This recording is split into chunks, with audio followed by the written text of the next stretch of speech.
Assalamualaikum warahmatullahi wabarakatuh teman-teman. Apa kabar kalian semuanya? Semoga dalam lindungan Allah dan diberikan kesehatan. Terima kasih udah mengklik video ini. Pada kesempatan kali ini kita masih mengawal kasus Vina Cirebon ya. Dan kita akan review video yang pertama. Itu di sini ada pengacaranya Rudiana, Bang Fitra Ramadhani. Ini lagi jualan som. Apakah benar ini? Kita saksikan saja. Berapa porsinya, Pak? 15.000. Ya udah, saya jangan pakai pare pahit. Soalnya hidup saya udah pahit. Hidup saya udah pahit, Bang. Korban ketidakadilan. Si bajunya ini korban ketidakadilan. Benar nih Bang Fitra. Jualan somai di mana, Bang? Iya, ada apa aja? Lengkap apa sih? Ya aman. Aman, Ayo, udah. somai Bang somai. Abang 2 plastik ya. 2 plastik. Aman. Karetnya 2, jangan lupa. Tidak pakai somai. Terima kasih, Pak. Dan video berikutnya teman-teman, IPW suarakan nasib Sudirman terpidana kasus Vina Cirebon.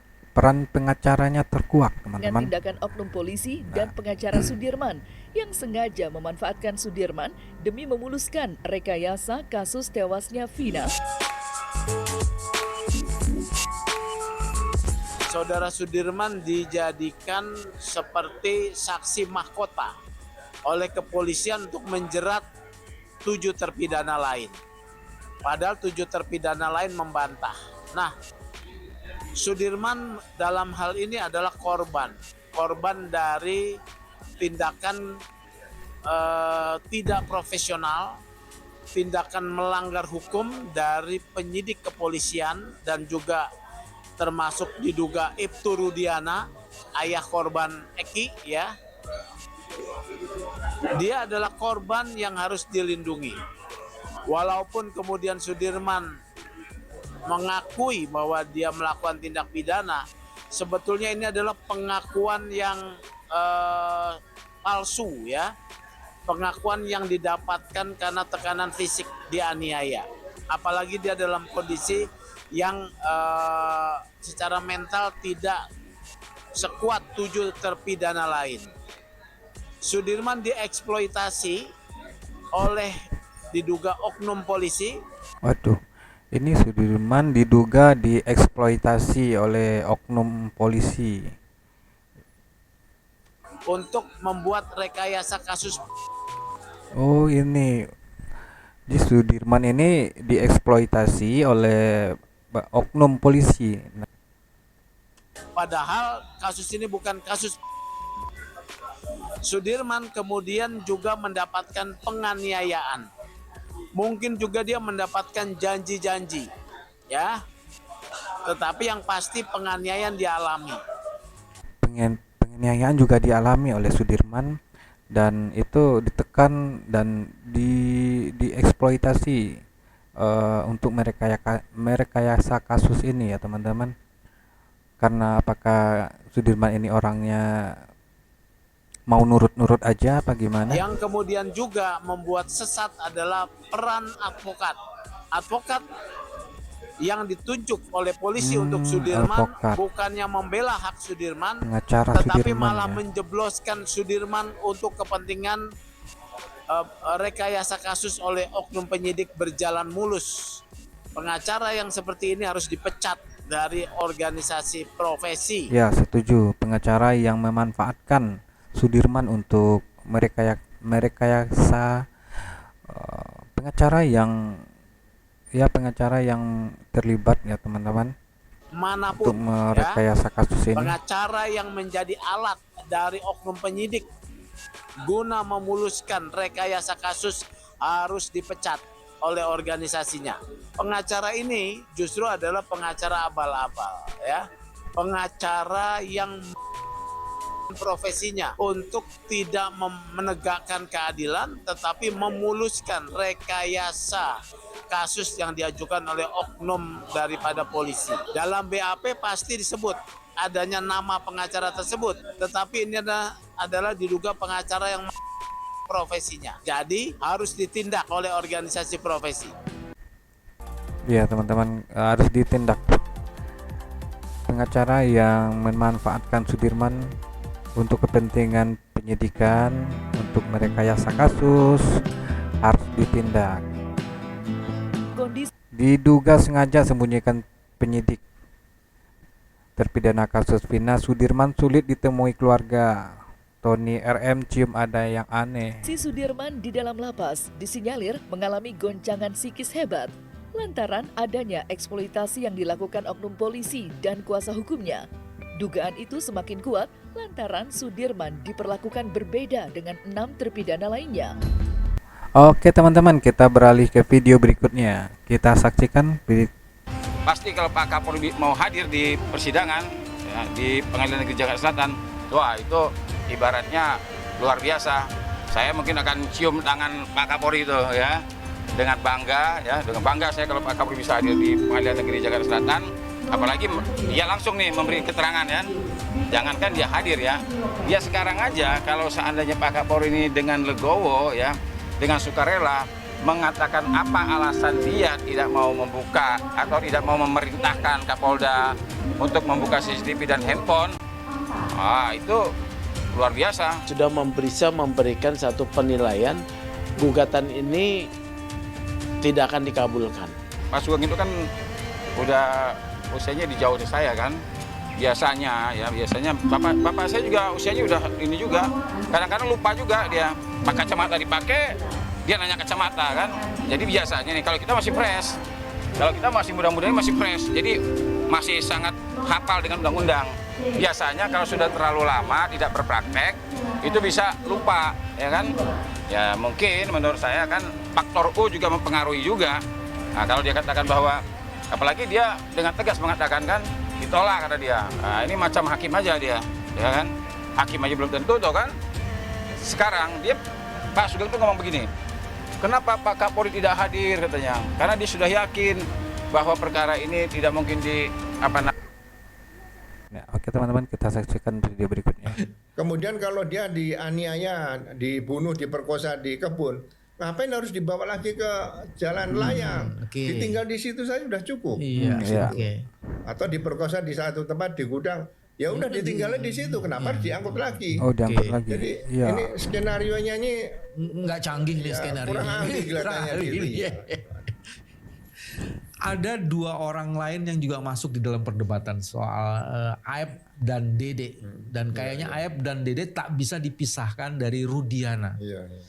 Dan sekarang Aep dan Dede, saya nggak tahu posisi terakhir informasi dari Mas Sugro, dia apa nih, mempersoalkan Rudiana atau gimana? Ya, dia mempersoalkan Rudiana. Aib ini kan juga sudah kenal. Jadi biasa kalau orang dinas di narkotik tuh punya cepu, punya jaringan tuh biasa. Oke. Gitu. Jadi mungkin ditanya-tanya, siapa ini kira-kira yang suka nongkrong? Nah, yang suka nongkrong banyak, tapi ketanya siapa yang suka bunuh orang kan pasti orang nggak ada yang ngaku. Oke.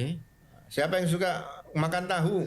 Ya mesti bisa ditunjuk di sini. Jadi Aib ini katanya dekat sama Rudi. Nah si Dede ini kan kawan Aib nih, diajak. Oke lah, menurut keterangan yang sampaikan ya ikut-ikutan saja. Tapi ini Aib kan menyatakan dia sanggup dituntut karena dia telah memberikan keterangan palsu. Nah, sebaiknya Mabes Polri segera mengambil Aib ini, diproses, dia memberikan keterangan palsu, pidanakan dulu. Karena dia siap menggantikan posisi ke 8 atau 7 terpidana yang masih ada di dalam. Nah, ini yang jadi novum baru yang sangat bagus nih. Dede ini, Mas. Aep dan Dede itu ya. Aep dan Dede. Dan sebenarnya bukan hanya jadi novum, tapi juga pembuka tabir siapa perekayasanya kan gitu kan. Dia bikin keterangan palsu kan, apa maunya dia sendiri atau dia di skenariokan kan gitu. Iya betul dong. Mereka ini orang tukang cuci mobil udah keliling-keliling kemana seperti ini kan, duitnya dari mana kalau nggak pernah jadi, mohon maaf, kalau jadi cepu, jadi informan kan ya duit dari mana dia? Oke. Alhamdulillah jadi Pak. Ya oke teman-teman, bagaimana menurut teman-teman? Tinggalkan komentarnya di kolom komentar. Oke teman-teman, kita next ke video berikutnya dari Pak Susno 2G. Kita gimana sih Pak? Ya, kalau ini untuk dikatakan pembunuhan sudah tamat riwayatnya. Nggak ada lah. Semua terdakwa sudah menarik keterangannya di depan pengadilan. Terakhir Sudirman Kemudian semua saksi-saksi sudah menarik keterangannya. Kemudian timbul saksi-saksi baru yang dinyatakan ini bukan pembunuhan, murni kecelakaan lalu lintas, kecuali saksi Aep yang juga tidak melihat langsung, tapi hanya melihat rombongan motor gitu kan. Dan itu pun dia orangnya udah nggak jelas di mana. Dan saksi Melmel. Ya udahlah, saksi yang melihat langsung nggak ada, saksi mahkota, saksi-saksi fakta lain sudah mencabut keterangannya, dan bermunculan saksi baru juga. Jadi udah tamat ini, kecuali yang ngeyel. Ya sebenarnya mereka tahu, dalam hatinya tahu ini kecelakaan, bukan pembunuhan. Jadi Tapi mereka pura-pura aja lah gitu. Kan kura-kura dalam perahu. Kura-kura dalam perahu. Mereka. Dari raut mukanya aja udah kelihatan mereka tahu. Tapi mereka tidak tahu dampaknya ya. Apa dampaknya? Kalau tetap Dilanjutkan, mempertahankan ini ya, kecelakaan lalu lintas, kecelakaan lalu lintas. mempertahankan ini adalah pembunuhan, khususnya hakim ya. Maka nasib orang yang di dalam tembok penjara, kasihan itu anak manusia. Iya, benar-benar. Kalau polisi dan jaksa udah selesai dia, tinggal hakim gitu. Jadi janganlah ngeyel. Ya, tapi mungkin Pak yang membuat mereka bersikukuh gitu ya bahwa mereka ini adalah bukan kecelakaan karena satu, motornya tidak rusak, dua, helmnya tidak hancur. Cuman kepala ya Kepalanya yang kepala hancur. korban yang rusak luka berat ya Pak ya. Iya, Jadi- kalau mau dicoba boleh. Gimana? Yang nabrak itu kan bukan motor, motornya kepleset, langsung dia apa namanya? Grab di jalan gitu apa namanya, sehingga tidak kan nabrak pembatas jalan, kemudian setelah nabrak pembatas jalan dia terjatuh langsung bleret gitu. Memang nggak berat, spakbornya, kemudian shock breaker, spakbor depan gitu kan, tidak terlalu berat. Tapi yang berat yang tabrakan itu kepala nabrak tiang penerangan jalan umum. Kemudian di situ ada stroke juga, dagingnya juga tertinggal di situ. Ya jelas pecah kepala, kalau kecepatannya tinggi nabrak itu ya pecah, makanya helmnya pun pecah bagian depan. Kalau ada yang katakan nggak pecah, gimana? Yang punya helm sendiri si Batak itu ya, Iya. itu helm saya katanya. Nah kemudian Helmnya si ditambah Frans lagi dengan itu ya. saksi yang lain, yang si pengembara itu dia melihat bahwa ada kecelakaan di situ. Terus yang punya bengkel siapa namanya, Oki dan Yayan juga ada di situ. Dia melihat, kemudian orang yang mau manten itu ya siapa namanya lupa saya. Dia melihat bahwa Oki itu ugal-ugalan naik motornya ngangkat gitu. Kemudian siapa lagi, si Batak tadi ngatakan, ya Batak ya yang dia siapa itu yang ada saksi lagi yang mengatakan dia berpisah pada jam berapa itu kan. Iya. Sama-sama anak polisi, dia katakan bahwa ngobat dulu gitu kan. Ngobat apa, mabuk-mabukan Iya. dulu. Ya udah saksi udah banyak, hanya sayang saksi ini sebagian tidak diperiksa waktu itu. Kenapa tidak diperiksa? Karena mungkin Polresnya nganggap sudah cukup gitu ya. Oke teman-teman, sekian dulu videonya. Bagaimana tanggapan teman-teman semua? Tulis di kolom komentar. Sekian dulu video dari saya, jumpa lagi di video berikutnya.